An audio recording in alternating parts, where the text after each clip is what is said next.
की धर्मवीर संभाजी महाराज की जय। शिव पार्वती हर हर विठ्ठल विठ्ठल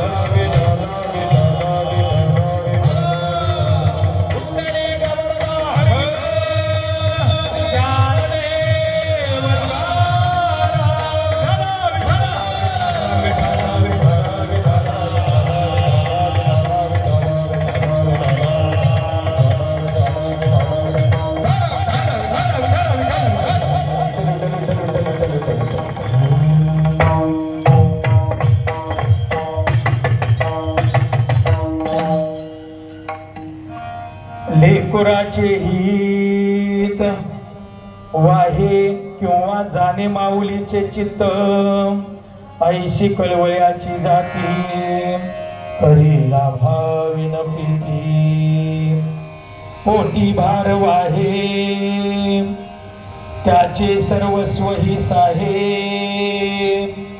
ऐशी कळवळ्याची जाती करीला भाविन प्रीती तो का म्हणे माझे तुम्हा संतावरी ओझे ऐशी कळवळ्याची जाती करीला भाविन प्रीती विठ्ठल विठ्ठल विठ्ठल विठ्ठल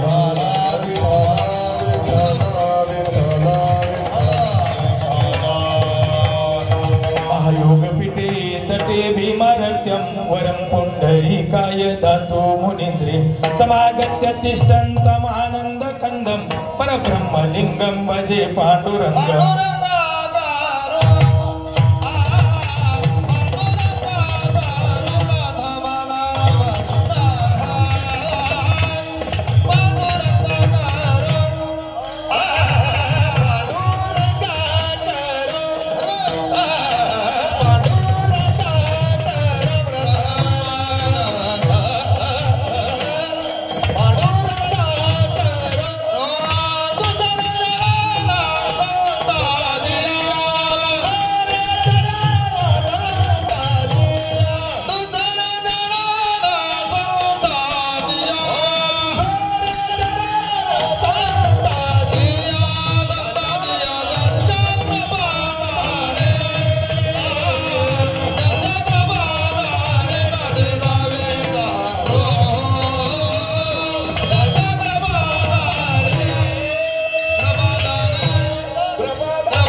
करू प्रथम नमन दुसरे चरण संतांची नमो सद्गुरु तुके ज्ञान दीपा नमो सद्गुरु सच्चिदानंद रूपा नमो सद्गुरु भक्त कल्याण मूर्ती नमो सद्गुरु भास्करा पूर्ण कीर्ती ओम नमो ज्ञानेश्वरा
ओम नमो ज्ञानेश्वरा करुणा करा दयाला तुमचा अनुग्रह जादू पावन झालो चराचरी रायगडी मंदिरी वशे माझा राया चरणाशी अर्पित अजन्मही काया निजाची ख्याती प्रथम वंदितो तुम्हा छत्रपती विठ्ठल विठ्ठल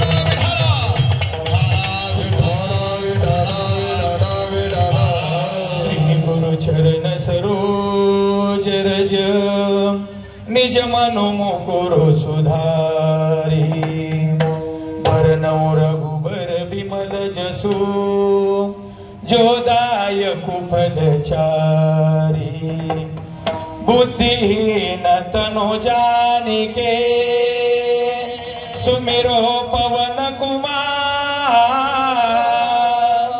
बल बुद्धि विद्या देहु मोहि हरऊ कलेश विकार चलो आओ जी पवन कुमार चलो आओ जी पवन कुमार पधारो हरि कीर्तन में चलो आओ जी पवन कुमार पधारो हरि कीर्तन में चलो आओ जी पवन कुमार पधारो हरि कीर्तन में चलो आओ जी पवन कुमार पधारो कीर्तन में राम जी को लाला लखन जी को लाला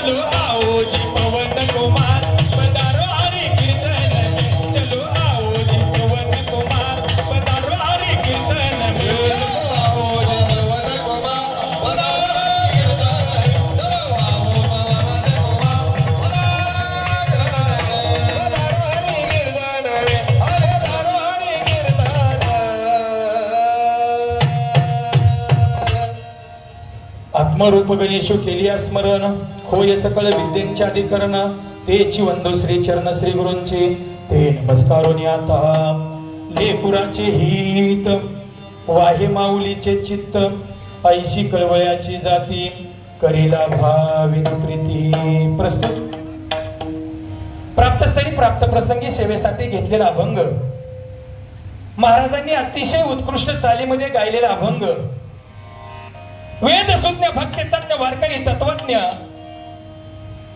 ज्यांच्याकडे आपण पाहायला गेलं वैराग्याची मूर्ती म्हटलं तर ज्यांचं नाव आपल्या नजरेसमोर येतं ते जगद्गुरु तुकोबार आहे.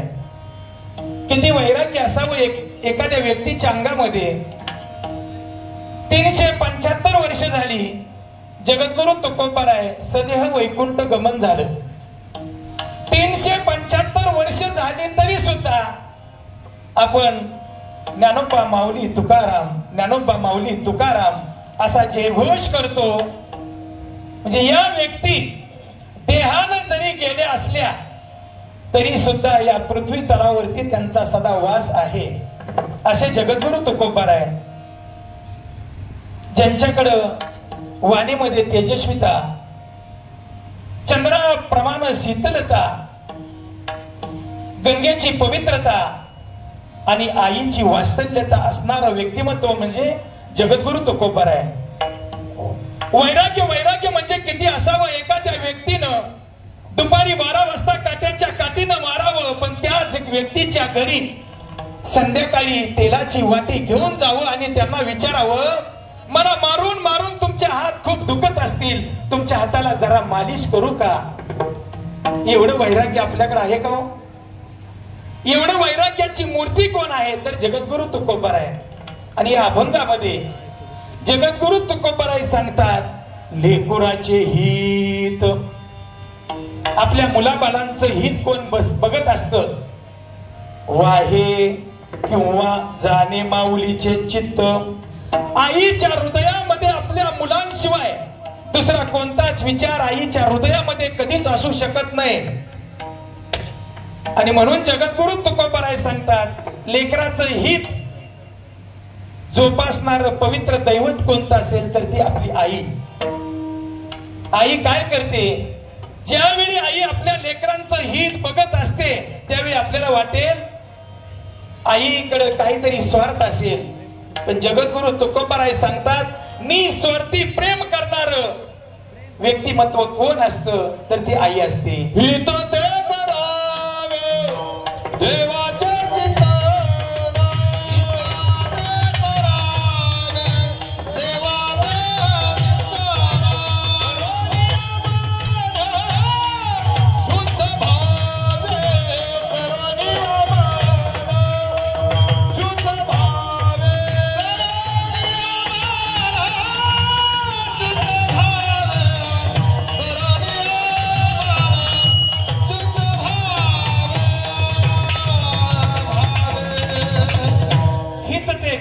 देवाचे चिंतन करोनिया मन शुद्ध भावे. जगद्गुरु तुकोबराय सांगतात आपण मनामध्ये आपल्या सुद्धा हित असावं. आई म्हणजे रुक्मिणी माता आणि वडील म्हणजे पांडुरंग परमात्मा. त्यांचा सुद्धा विचार काय असतो, आपल्या लेकराचं कल्याण झालं पाहिजे. म्हणून जगद्गुरु तुकोबराय अभंगाच्या दुसऱ्या चरणामध्ये सांगतात, ऐशी कळवळ्याची जाती करी लाभाविन प्रीती. अहो लेकराला खाऊ पिऊ घालते, लहानाचं मोठं करते, चांगलं शिकवते. मग आई कधी असं म्हणते का मी तुला सांभाळे, त्याचा जरा मला थोडा पगार दे? अजिबात म्हणत नाही. ऐशी कळवळ्याची जाती करी लाभाविन प्रीती. एवढंच नाही हो, आईनं आपल्यासाठी 9 महिने 9 दिवस गर्भयातना सोसलेले असतात. या लेकराचंच पोटी भार वाहे त्याचे सर्वस्व मीच आहे. या लेकराचं काही पण किती पण दुःख होऊ द्या, त्या सगळं दुःख कोण सहन करतं तर ते आई. आणि मग जगद्गुरु तुकोबराय सांगतात, अशी जी आई आहे, आई म्हणजे संत आणि संत म्हणजेच आई असते. म्हणजे मातेला संतत्व दिलं जगद्गुरु तुकोबरायांनी. आणि तुकोबराय सांगतात, तुका म्हणे माझे तुम्हा संतावरी ओझे. माझं जे ओझ आहे ना, तसं आई रूपी संतांवरती माझं सर्व ओझ मी बहाल केलेलं आहे. असा झाला अभंगाचा सरळ सरळ भावार्थ. विठ्ठल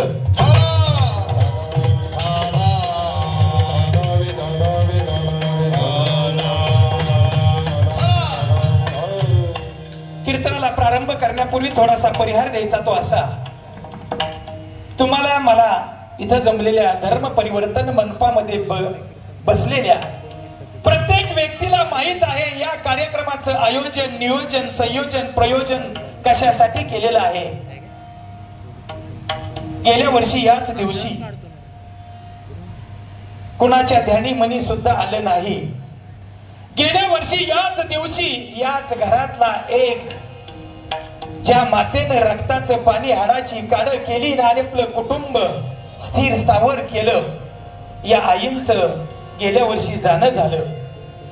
ज्याप्रमाणे देव घरामध्ये दिवा लावावा, वाऱ्याची मंद झुळूक यावी आणि त्या झुळकेनं दिवा विझावा आणि सगळीकडे अंधार पडावा. अशा परिस्थितीमध्ये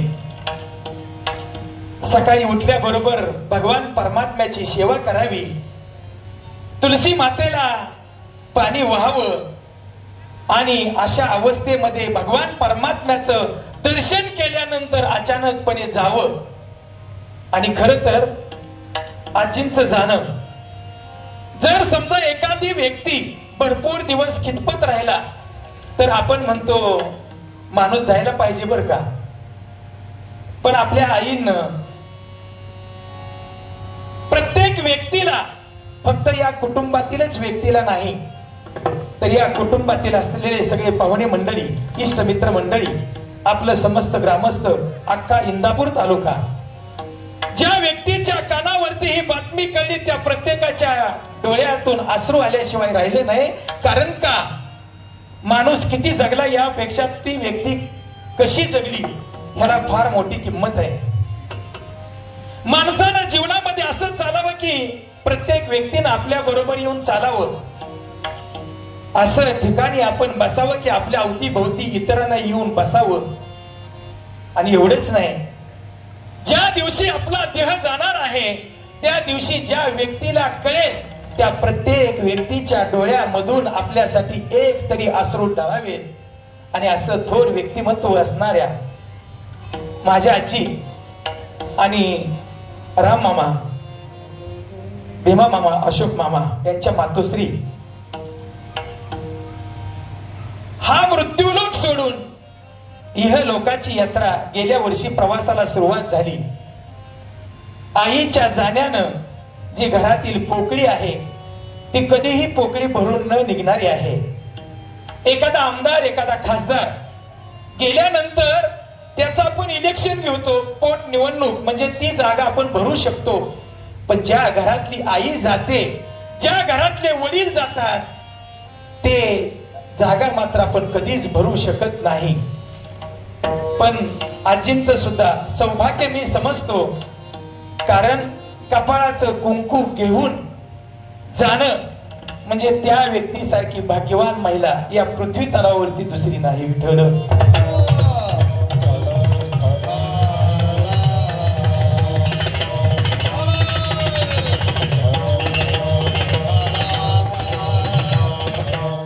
ज्या लोकांमध्ये आपण राहतोय याचं नाव आहे मृत्यूलोक. मृत्यूलोकामध्ये आई आल्या, आई निघून गेल्या. तुम्हाला सुद्धा एक ना एक दिवस हा मृत्यूलोक सोडून जावं लागणार आहे. मृत्यूलोक सोडून जात असताना गेलं कोण? भगवान परमात्मा आले. भगवान परमात्मा सुद्धा गेले.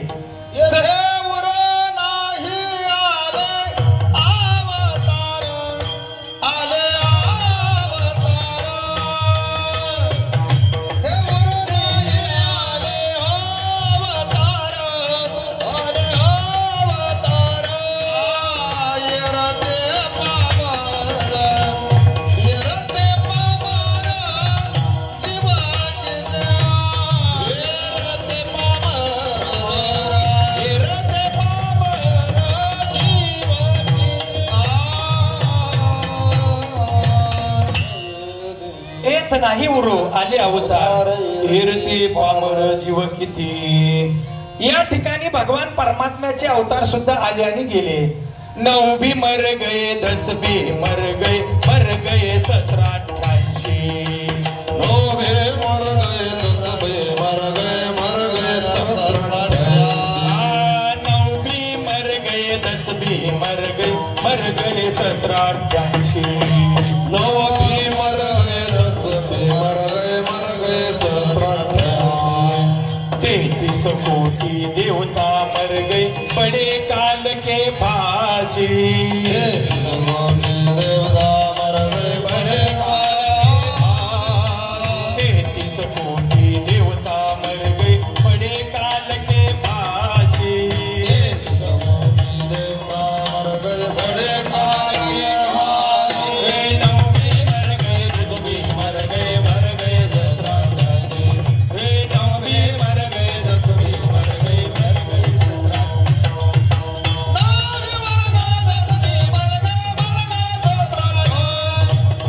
भी मर गए, 10 भी मर गए, मर गए 9 भी मर गए, 10 भी मर गए. 9 ग्रह आले आणि गेले.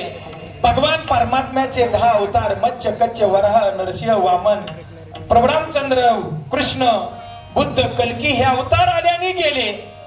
मग या भगवान परमात्म्याला जर आपले अवतार संपवावे लागले असतील तर तुमचं आमचं काय घेऊन बसलाय?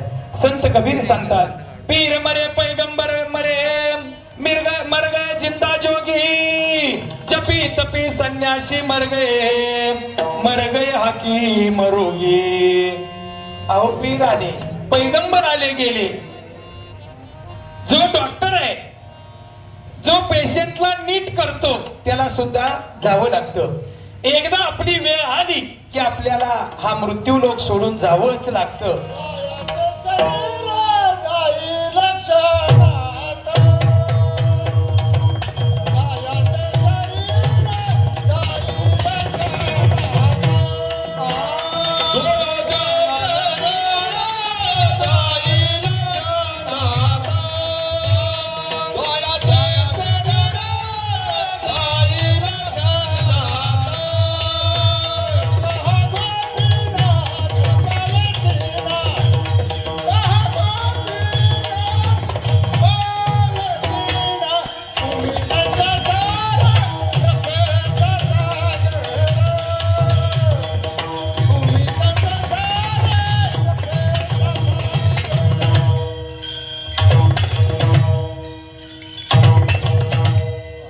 शरीर, आपलं सुद्धा शरीर एक ना एक दिवस जाणार आहे. अहो एवढंच नाही, काय सांगत होतो मी? पीर मरे पैगंबरे मर गए जिंदा जोगी, जपी तपी संन्यासी मर गए हकीम रोगी. पेशंट मरणार आहे आणि डॉक्टर सुद्धा मरणार आहे. सांगणारा सुद्धा एक दिवस जाणार आहे आणि ऐकणारा सुद्धा जाणार आहे. एके दिवशी भगवान श्रीकृष्णाला एका साधकानं प्रश्न विचारला, जर आलेल्या प्रत्येक व्यक्तीला हा मृत्यूलोक सोडून जायचे तर मग एवढा अट्टहास कशासाठी करायचा? त्यावेळी भगवान श्रीकृष्णानं अतिशय सुंदर उत्तर त्यांना दिलेलं आहे. भगवान श्रीकृष्ण सांगतात, प्रत्येक व्यक्तीला जायचंय, पण जाण्याचे प्रकार मात्र वेगळे आहेत. जायचंय कसं? जो व्यक्ती भगवान परमात्म्याचं नाम चिंतन करतो तो जाणार, पण कसा? मांजर आपली पिल्लाला जन्म दिल्यानंतर पिल्लू एका ठिकाणाहून 7 ठिकाणी पिल्लू उचलते आणि दुसऱ्या बाजूला नेऊन ठेवते. मांजर आपल्या पिल्लाला थोडासा सुद्धा दात लागू देत नाही, पण तीच मांजर उंदीर दिसल्यानंतर दात खाते, गोलमडून मारते. तसं भगवान परमात्म्याचं नाम चिंतन केल्यानंतर आपण जाणार, पण अलगद जाणार. आपण केलेलं सुद्धा कळणार नाही. आणि जर आपण नामचिंतन नाही केलं तर आपल्याला समजायचं अजून गोलमडायचं काम चालू आहे. विठ्ठल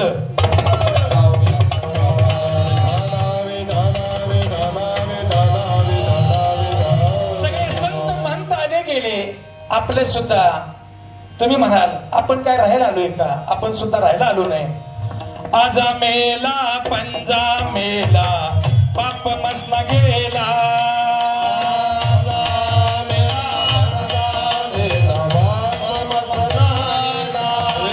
आजा मेला पंजा मेला पाप मसना गेला.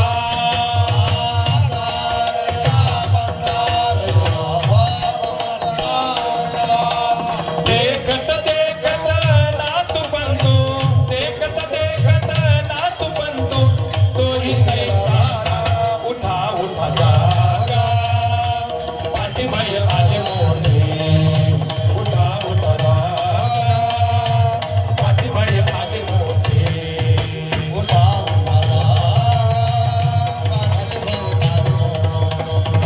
उठा उठा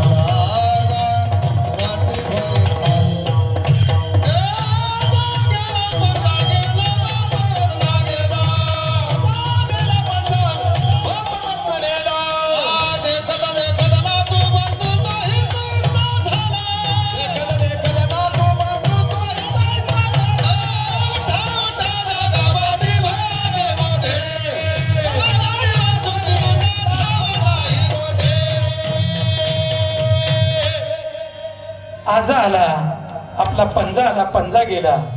देखत देखत नातू पंतू, म्हणजे प्रत्येक व्यक्तीला एक ना एक दिवस हा मृत्यूलोक सोडावा लागणार आहे. त्याचप्रमाणे गेल्या वर्षी आपल्या आईनं हा मृत्यूलोक सोडून दिला.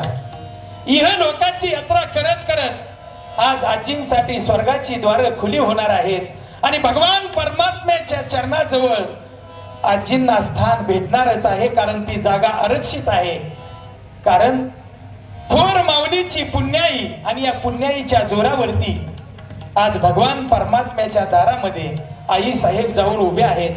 बरोबर 12 वाजता आई साहेबांना भगवान परमात्म्याच्या चरणाजवळ स्थान मिळणार आहे. आपण सहज म्हणतो, उपजेते नासे नासिले पुनरपी दिसे, हे घटिका यंत्र जैसे परिभ्रमेगा. दुसऱ्याच्या घरातली व्यक्ती गेल्यानंतर समजावून सांगणं सोपं असतं, पण ते संकट जर आपल्या घरामध्ये आलं तर मात्र आपल्याला समजावणं अवघड असतं. तसं या कुटुंबाला जे दुःख झालं ना, या दुःखाचं वर्णन शब्दामध्ये आपण करू शकत नाही. कारण का, ज्या आईनं आपल्याला वाढवलं, ज्या आईच्या खांद्यावरती आपण खेळलो बागडलो, ते मातृत्व नसल्यानंतर त्या घराला, त्या कुटुंबाला त्याची जाणीव प्रत्येक गोष्टीमध्ये झाल्याशिवाय राहत नसते. आणि मग आई जे आपल्या लेकरांवरती प्रेम करते, आईचा स्वार्थ अजिबात नसतो, काही सुद्धा स्वार्थ नसतो. एकदा असंच झालं, एक आजी बाहेर उकिरड्यावरती रोज जाऊन बसायची. त्या आजी जवळून रोज एक गाडी जायची, एका साहेबांची गाडी जायची. साहेब म्हणायचे, आपण तर रोज बघतोय आजी या ठिकाणी बसलेले असतात. साहेबांना विचार केला, आजी भीक मागायला बसत असतील. 1 महिना वाट बघितल्यानंतर आजी जवळ हे साहेब उतरले गाडीतून. 500 रुपयाची नोट काढली आणि नोट काढून दिल्यानंतर सांगितलं, आजी तुम्ही इथं दररोज बसताय, मी रोज तुम्हाला बघून जातोय, हे 500 रुपये घ्या. तुम्ही भीक मागायलाच बसताय ना. त्यावेळी आईनं सांगितलं, राजा मी भीक मागण्यासाठी या ठिकाणी बसत नाही. माझ्या मुलानं मला घरातून बाहेर हाकलून दिले, मला माझा मुलगा घरात घेत नाही. मग तरी पण तुम्ही इथं का बसताय? त्याला कारण एक आहे, अरे राजा माझं बाळ याच रस्त्यानं रोज ड्युटीसाठी जात असतं आणि जाताना बाळाचा चेहरा जरी बघितला तरी माझं पोट भरतं, म्हणून मी या ठिकाणी बसते. म्हणजे आईच विचार करण्याचं काय होतं? फक्त लेकराचं हित, लेकराचं मुख बघितल्याशिवाय मला सुख लाभत नाही, असं आई म्हणते अभंगाच्या पहिल्या.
याचाच विचार आई करत असते. लेकरू कसंही वागू द्या तरी सुद्धा लेकराविषयी सकारात्मक विचार करणार पात्र कोणतं असतं तर ती आपली आई असते. भक्त पुंडलिकांच्या जीवनातला प्रसंग जर सांगायचं झालं, आपल्या पत्नीच्या सांगण्यावरून भक्त पुंडलिकानं आपल्या आई वडिलांना हाकलून दिलं. आई वडिलांना हाकलून दिल्यानंतर सुद्धा आई वडिलांनी जात असताना पुंडलिक रायाला आशीर्वाद दिला, आम्ही या पृथ्वी तलावरती असू दे अथवा नसू दे, तुझं आयुष्यभर कल्याण राहू दे, तुझं आयुष्यभर कल्याणच झालं पाहिजे, सुख समाधान शांती तुझ्या घरामध्ये नांदली पाहिजे, असा शुभ आशीर्वाद देऊन आई वडील घराच्या बाहेर पडले. आणि बाहेर पडल्यानंतर काही दिवसानंतर पत्नीला वाटलं आपण खरं तर चूकच केली. का? उजव्या हाताने केल्यानंतर डाव्या हाताने आपल्याला फेडायला लागतं. आपण जर आपल्या सासू सासऱ्यांना बाहेर काढलं तर आपले सुद्धा सून आणि लोक आपल्याला बाहेर काढल्याशिवाय राहणार नाही. ही गोष्ट भक्त पुंडलिकाच्या पत्नीच्या लक्षात आल्यानंतर पत्नीनं सांगितलं, तुम्ही तुमच्या आई वडिलांना शोधून आणा. भक्त पुंडलिकांना आनंद झाला आणि त्या आनंदाच्या भरामध्ये भक्त पुंडलिक राय आई वडिलांना शोधत शोधत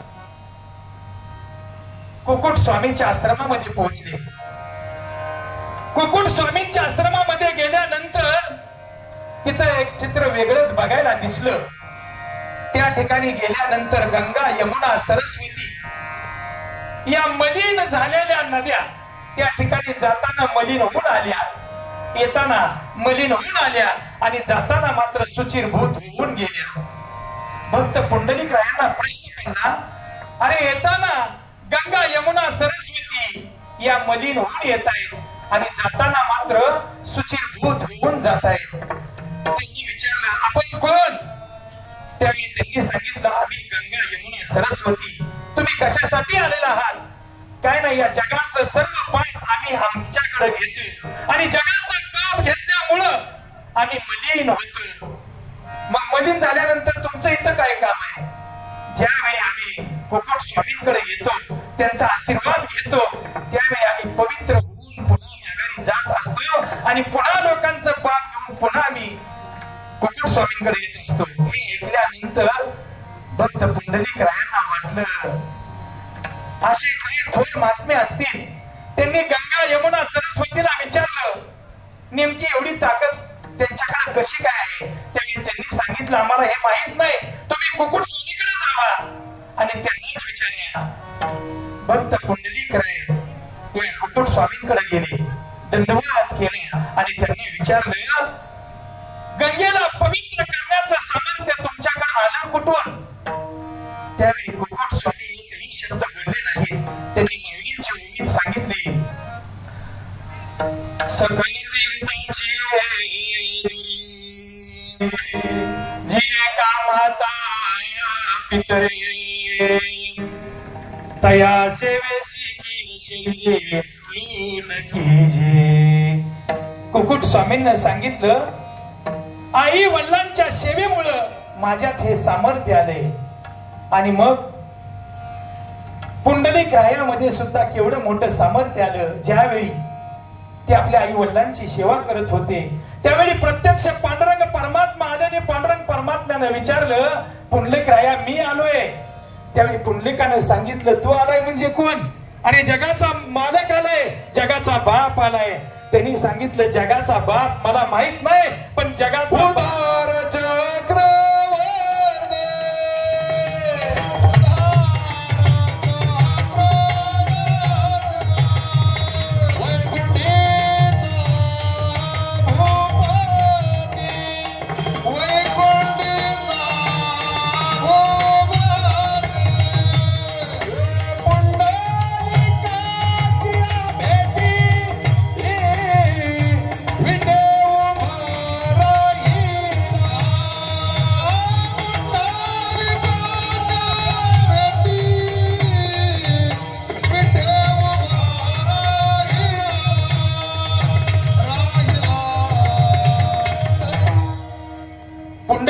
भेटीसाठी विटेवरी उभा राहिला.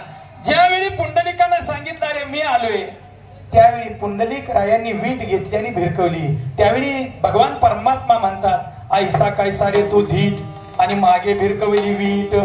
अरे मी प्रत्यक्ष पांडुरंग परमात्मा आलोय. आणि पहिलं भावगीत सुद्धा खूप भारी असायचो. आजी सोनियाचा दिनो वर्ष अमृताचे ध्वनी आजी सोनियाचा दिन. ते गेल्यानंतर ते पण माग पडले. पुन्हा गातो आवडीने गातो आवडीने गोड तुझे नाम तूच माझा राम तूच घनश्याम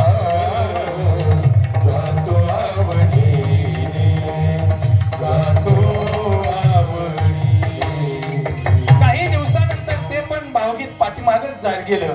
हाती घेऊन आलो एक तारे नाम गातो तुझे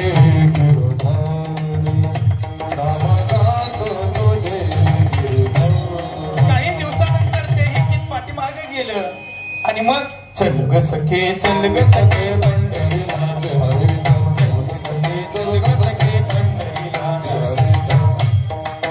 आणि ते पण गीत पुन्हा पाठीमागे गेलं.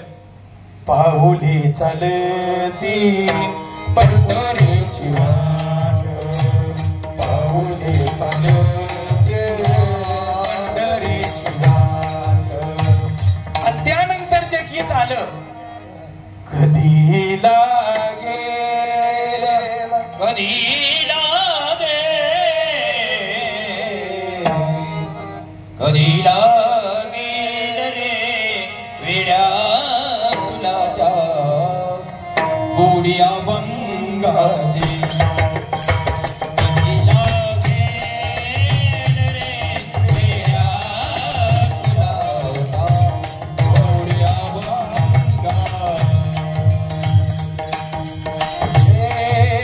रे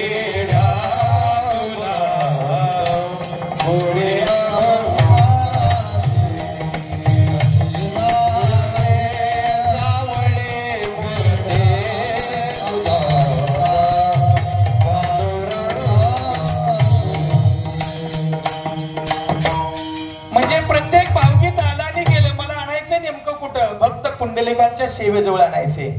पहिलं भावगीत एक झालं की एक झालं की एक. आणि 10 वर्षापूर्वी जे गीत आलं ना, भक्त पुंडलिकासाठी उभा राहिला विटेवरी, भक्त पुंडलिकासाठी उभा राहिला विटेवरी, आणि मलाही दाखवाना विठुरायाची पंढरी, आणि मलाही दाखवाना विठुरायाची पंढरी. आणि आता कुठला आली माहित आहे का? धनगरवाड्यात घुसला ग देव, धनगरवाड्यात घुसला, धनगरवाड्यात. हो, म्हणजे पहिली भावगीत भगवान परमात्म्याला आळवण्यासाठी होती. भक्त पुंडलिकानं सेवा केली म्हणून पांडुरंग परमात्म्याला सुद्धा वाट बघत थांबावं लागलं. आणि मग पुंडलिक रायाने विचार केला की आता आपण आपल्या आई वडिलांना शोधावं.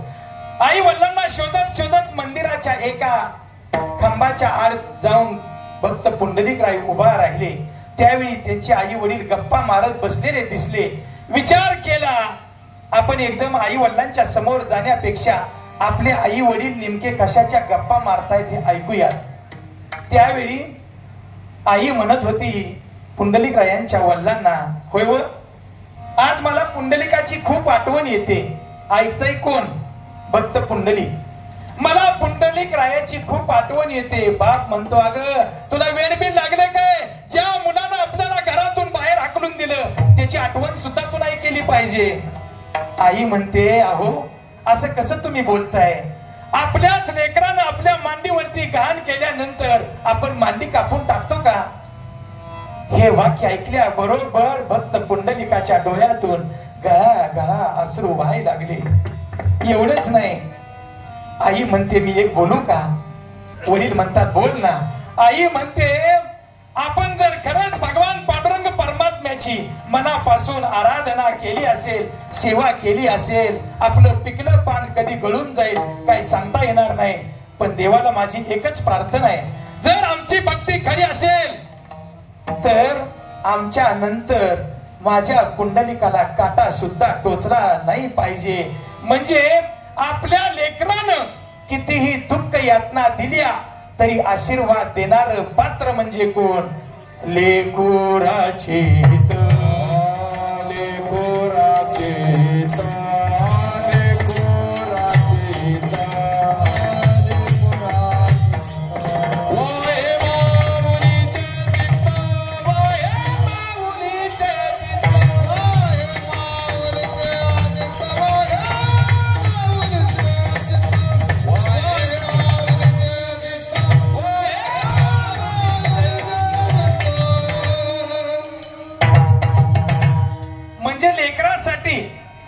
आई किती दुःख यातना सहन करते. लेकुराचे हित वाहे माऊलीचे चित्त. आपण जर रामायणातला एखादा प्रसंग ऐकला तर आपल्या अश्रूचा बांध फुटल्याशिवाय राहणार नाही. श्रीमद भागवत गीतेमधील जर आपण यशोदा मैया ऐकली तरी सुद्धा आपले अश्रू अनावर होणार. एवढेच नाही, गेली 750 वर्ष आळंदीहून पालखी निघते, पंढरपूरला येते. देहूवरून 375 वर्ष झाली पालखी निघते आणि पंढरपूरला येते. या माऊलींच्या आई वडिलांना सुद्धा खूप दुःख यातना सोसाव्या लागल्या. त्यांचा प्रसंग ऐकल्यानंतर सुद्धा आपलं हृदय भरून आल्याशिवाय राहणार नाही. ज्यावेळी प्रभू रामचंद्र वनवासाला निघाले, वनवासाला जात असताना कौशल्य मातेचं दर्शन घ्यायला गेले. त्यावेळी कौशल्य माता म्हणते, रामा तुला आईचं महात्म्य माहित नाही रे. आई नेमकं तुझं किती मोठं दैवत आहे तुला माहित नाही. मी म्हणते म्हणून तू वनवासाला जाऊ नकोस. त्यावेळी कौशल्या काय म्हणते बघा. कौशल्या बोले आपण ऐका माझे वचन. देवाला म्हणते माझं वचन ऐक. पुत्र झाला संन्यासी अवश्य त्यागावे पित्याशी. भिक्षा मागून अन्नासी पाळावा स्वधर्मा फुला. म्हणजे वडिलांनी जर तुला वनवासाला जायची आज्ञा दिली असली तरी माझं अधिकार म्हणून तू ऐक, तू वनवासाला जाऊ नको. त्यावेळी प्रभू रामचंद्र सांगतात, आई तू जशी इथं माझी आई आहे तशी कित्येक दिवस झाले माझी वनात सुद्धा एक आई वाट बघते, तिचं नाव शबरी माता. जर समजा मी तुझं ऐकून वनवासात गेलो नाही तर माझं महात्म्य जगाला कळणार नाही, लक्ष्मणाचं बंधुप्रेम जगाच्या समोर येणार नाही, सीतेचं पातिव्रत्य भूमिका जगाच्या पुढे येणार नाही, आणि वडिलांचं मुलावरती किती प्रेम असतं हे सुद्धा मी वनवासाला गेल्याशिवाय कळणार नाही. आणि मग प्रभू रामचंद्र न ऐकता निघाले. वनवासाला जात असताना सुमंतजींना सांगितलं, देवाला निरोप देऊन या. रथ घेऊन सुमंतजी प्रभू रामचंद्रांना सोडायला वनामध्ये गेले. 3 दिवस त्या ठिकाणी मुक्काम केला. मुक्काम केल्यानंतर सुमंतजीनं ठरवलं, आता आपण अयोध्या नगरीमध्ये जायचं. पण विचार केला, आपण जर रथाचा आवाज करत गेल्यानंतर कौशल्या माता दाय मोकल्या होऊन रडेलो, आपण शांत कधी जावं विचार करत होते सुमंतजीनं. आणि त्यांनी विचार केला, आपण रात्री 12 वाजता अयोध्या नगरीमध्ये प्रवेश करायचा. जाताना रथाचा आवाज होऊ द्यायचा नाही. रथ हळूहळू हाकत हाकत सुमंतजी अयोध्या नगरीमध्ये पोहोचले. पण गेले 3 दिवस जी माता अखंडपणे रडत होती, सुमंतजी त्या ठिकाणी पोहोचल्या बरोबर रडण्याचा आवाज ऐकला. सुमंतजी म्हणतात, अरे मी तर म्हटलं 12च्या वेळी सगळे शांत असणार, कौशल्या मातेला मी आल्याचा पत्ता सुद्धा लागणार नाही, पण रडतय कोण असा विचार केला. आणि कितीही नाजूक रथ पुढे नेण्याचा प्रयत्न केला. आणि या रथाचे पाऊल कौशल्या मातेच्या कानावरती गेल्या बरोबर कौशल्या माता म्हणते, सुमंतजी थांबा. आणि थांबल्या बरोबर विचारलं, माझ्या देवानं 3 दिवस काय खाल्लं का? सुमंतजी होय म्हणावं तर रामाचे भक्त आहेत आणि रामाच्या भक्तानं कधी खोटं बोलायचं नसतं. सुमंतजी खाली मान घालून उभा राहिले. पुन्हा विचारलं, अरे 3 दिवस झालं माझ्या रामानं काय खाल्लं का? सुमंतजी एकही शब्द बोलत नव्हते. हे घोड्यांच्या लक्षात आलं आणि घोडे नकारार्थी मान हलवायला लागले. घोड्यांना सांगितलं, आई साहेब आपल्या देवानं 3 दिवस झालं पाणी सुद्धा घेतलं नाही हो, पाणी सुद्धा घेतलं नाही. म्हणजे आईला मुलाचं न जेवलेलं न पाणी पिलेलं सुद्धा कळतं का? देव चतुर होता. प्रभू रामचंद्र चतुर असताना सुद्धा त्यांच्या आईला हे सगळं समजलं होतं. सबसे बडी है मां पगले, सबसे बडी है मां, सबसे बड़ी है मां पगले, सबसे बड़ी है मां, सबसे बड़ी है मां पगले, सबसे बड़ी है मां, मां से बढ़कर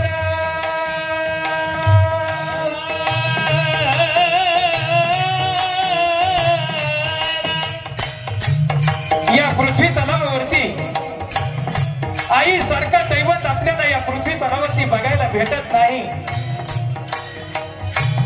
पांडुरंग परमात्म्याला वाटलं की आपण प्रत्येकाच्या घरामध्ये जाऊ शकत नाही, म्हणून तर आपल्या घरी वडील म्हणजे पांडुरंग परमात्मा आणि आई म्हणजे रुक्मिणी माता.